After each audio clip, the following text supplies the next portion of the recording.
sois dans l'amour, ne reste pas dans la colère. La Bible enseigne que l'amour ne se met pas facilement en colère. Dans 1 Corinthiens chapitre 13, versets 4 à 7, il est dit que l'amour est patient. Il rend service, il n'est pas jaloux, il ne se vante pas, il ne se gonfle pas d'orgueil, il ne fait rien de malhonnête, il ne cherche pas son intérêt, il ne s'irrite pas, il ne soupçonne pas le mal. L'amour ne se réjouit pas de l'injustice, mais il se réjouit dans la vérité. Il excuse tout, il croit tout, il espère tout, et surtout, il supporte tout. Ces versets soulignent l'importance de l'amour et l'importance de la patience et de la réflexion dans la gestion de la colère. Il encourage à choisir des réactions positives et à éviter les comportements destructeurs. L'amour est un don de Dieu et un attribut de Dieu, et il est appelé à guider les gens dans la bonne direction.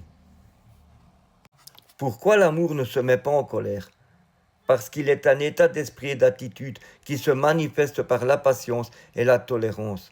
L'amour, comme décrit dans la première épître aux Corinthiens, est un état d'esprit qui ne s'irrite pas facilement. Cela signifie que l'amour ne se met pas en colère à chaque provocation, mais plutôt qu'il tolère les faiblesses des autres sans exprimer facilement de colère. L'amour est également décrit comme un état d'esprit qui ne cherche pas son intérêt, ne se souvient pas du mal et qui ne fait rien de honteux. Ces caractéristiques de l'amour ne se mettent pas en colère, sont essentielles pour maintenir une relation saine et épanouissante. Si l'amour ne se met pas facilement en colère, alors une personne qui a le sang chaud ne fait pas preuve d'amour. L'amour est appelé patience au verset 4. La charité est patiente, elle est pleine de bonté. La charité n'est point envieuse, la charité ne se vante point, elle ne s'enveloppe point d'orgueil.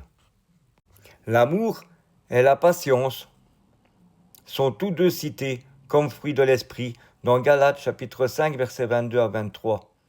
Mais le fruit de l'esprit, c'est l'amour, la joie, la paix, la patience, la bonté, la bienveillance, la foi, la douceur, la maîtrise de soi. Contre de telles attitudes, il n'y a pas de loi.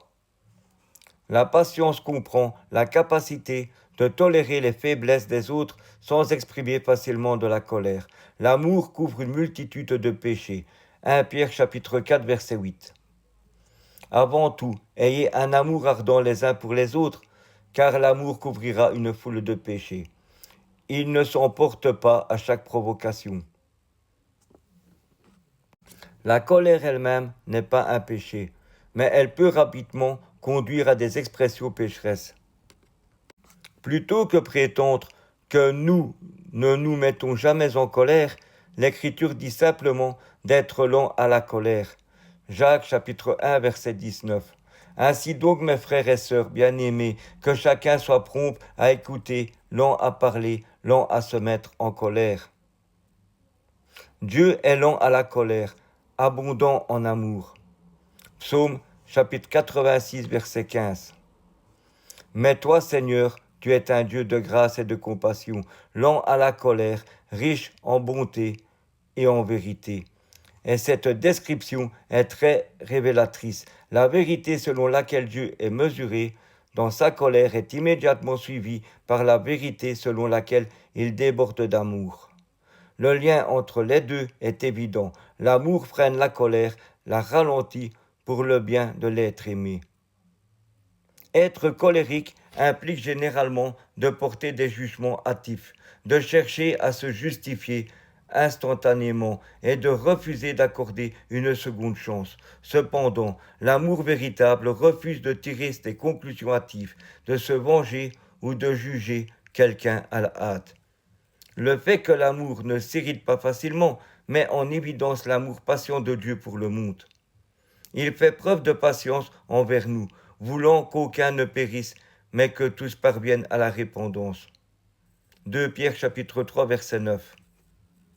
Le Seigneur ne tarde pas dans l'accomplissement de la promesse, comme certains le pensent. Au contraire, il fait preuve de patience envers nous, voulant qu'aucun ne périsse, mais que tous parviennent à la repentance. Que Dieu nous accorde le type d'amour qu'il peut contenir notre colère. Soyez bénis. Amen.